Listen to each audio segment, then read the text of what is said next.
Next up, spiritual judo for Yogi Jesus, progressive Christianity. So last time I was focusing on Sam Harris and Chris Hedges in relationship to the Chris Hedges debate.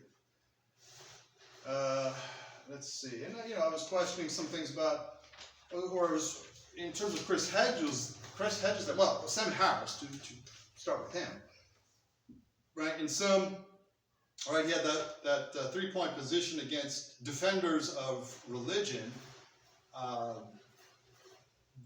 and so he used his own kind of a sort of generic criteria that religion is true, religion is useful, and that atheists, what was that term? Atheists, well, that they attack atheism. And so his, Sam Harris's argument, just to recap, his arguments were sort of, what are they? They're these sort of these stereotypical pop philosophy kind of arguments. How can religion be true? There are thousands of religions and thousands of gods. How can any one be true? Right? Which is fun to which is a fun sort of how do we call it? It's a fallacious response. And why is it fallacious? It's fallacious because it is presuppositionalist, right? It's reductionist. That's what it is. It's reducing all religions to the same. It's based on sort of this physicalist application where in physicalism, right, in natural science, you can sort of, in physical science, you can sort of identify units and treat them as equal. So it's a false equivalency, right? That's what the fallacy is there. It's a false equivalency. There's no established, he's not working with the established cause-effect understanding of religion, which there is. Eliot Chappell, I mentioned in a previous episode, is my favorite sort of scholarly expression, an anthropologist who identified Pavlov's conditioned response dynamic and behavior, and its role as a rudiment, as an example, its demonstration of the rudimentary symbolic, the way that symbols work, the way that symbolic behavior develops. And so it's this very interesting process. So what we can do then is through the standardizing, standardizing that is possible thanks to science, and understanding science itself as an expression of its origins, which is it's actually a Christian-derived practice, scientific philosophy.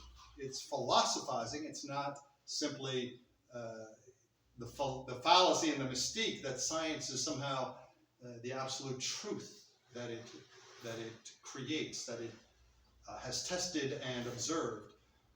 It is actually a philosophical construction, social philosophical construction, and psychological construction of a symbolic system.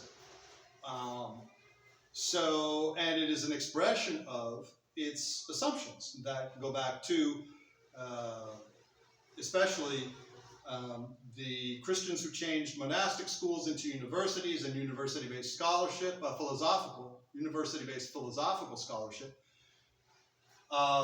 with empirical methodology, like beginning with scientific philosophy, natural philosophy as it was called,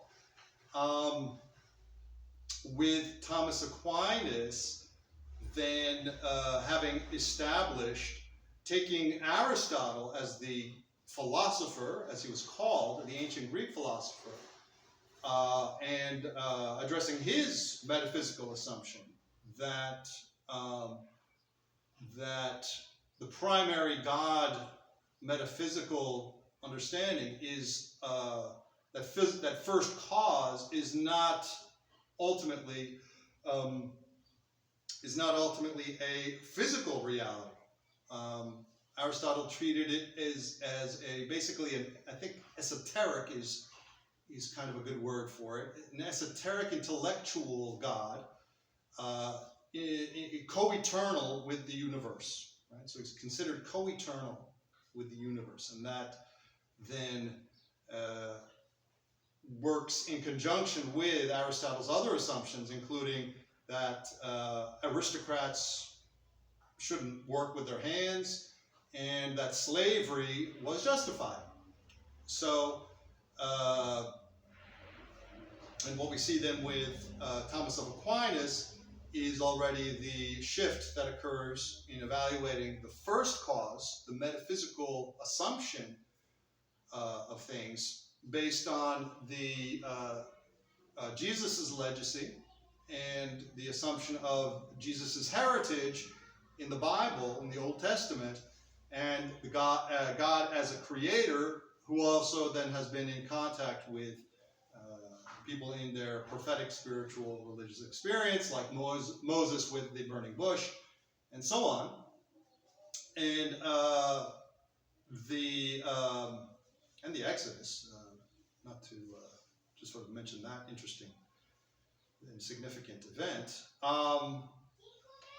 So that Thomas of Aquinas then used that as his assumption, and on that basis invalidated infinity in the real world and the material, real, physical possibility of infinity, which turns out to be accurate in terms of the Big Bang dynamic, so that we're seeing the Big Bang.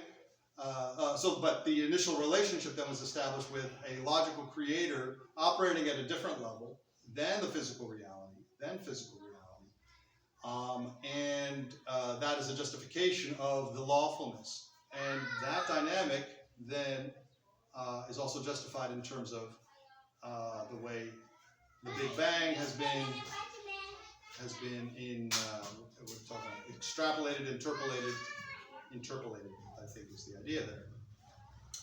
But so that was Sam Harris. Now, I want to come to in terms of Chris Hedges, I mentioned a few other things. Let me stop here and